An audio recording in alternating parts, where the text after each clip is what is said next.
कहानी पेश है। अंधेरी हवेली का रहस्य। शाम के 7 बज रहे थे। गांव के बाहर पुरानी काली हवेली के पास से हवा हमेशा की तरह सिसकती हुई गुजर रही थी। लोग कहते थे कि वहां कोई आवाज देता है, कोई है, लेकिन आज तक किसी ने सच में जाकर देखने की हिम्मत नहीं की थी, सिवाय केतु के। केतु एक बहादुर लड़का था। उसे बचपन से ही रहस्यमयी जगहें देखने का शौक था। एक रात दोस्तों ने उसे चैलेंज कर दिया, ईश्वर और सुदामा ने। अगर सच में दिलेर है तो काली हवेली में अकेले 1 घंटा बिताकर दिखा। केतु मान गया। हवेली के भीतर दरवाजा खुद ब खुद चर्रा की आवाज से खुल गया, जैसे कोई अंदर बुला रहा हो। अंदर घुप्पा अंधेरा था, पर केतु टॉर्च लेकर आया था। जैसे ही उसने पहला कदम रखा, उसे लगा कि ऊपर मंजिल पर कोई चल रहा है।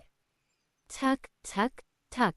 टॉर्च की रोशनी दीवार पर पड़ी तो लगा जैसे पुरानी तस्वीर में मौजूद औरत की आंखें उसकी ओर घूम रही हों। अचानक पीछे से किसी ने फुसफुसाया, केतु। वह झटके से पीछे मुड़ा, कोई नहीं। उसका दिल जोरों से धड़कने लगा। धक धक धक। सच्चाई का सामना करते हुए वह सीढ़ियां चढ़कर ऊपर पहुंचा। एक कमरे के दरवाजे के नीचे से हल्की नीली रोशनी आ रही थी।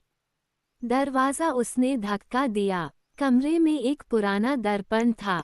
दर्पण के सामने धुंधली परछाई खड़ी थी, किसी औरत की।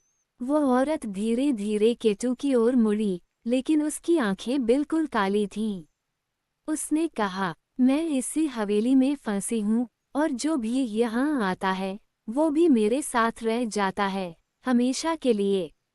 केतु डर के मारे पीछे हटने लगा, लेकिन दरवाजा अपने आप बंद हो गया। अगली सुबह दोस्तों को हवेली का दरवाजा खुला मिला, पर अंदर केतु नहीं था।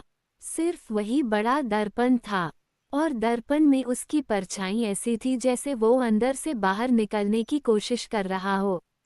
और आज भी रात में उस हवेली के पास से गुजरने पर एक आवाज सुनाई देती है, मुझे बाहर निकालो। अगर आपको चाहे तो मैं और भी डरावनी, भूत प्रेत, मन मस्तिष्क से खेलने वाली या सस्पेंस थ्रिलर कहानी भी लिख दूं।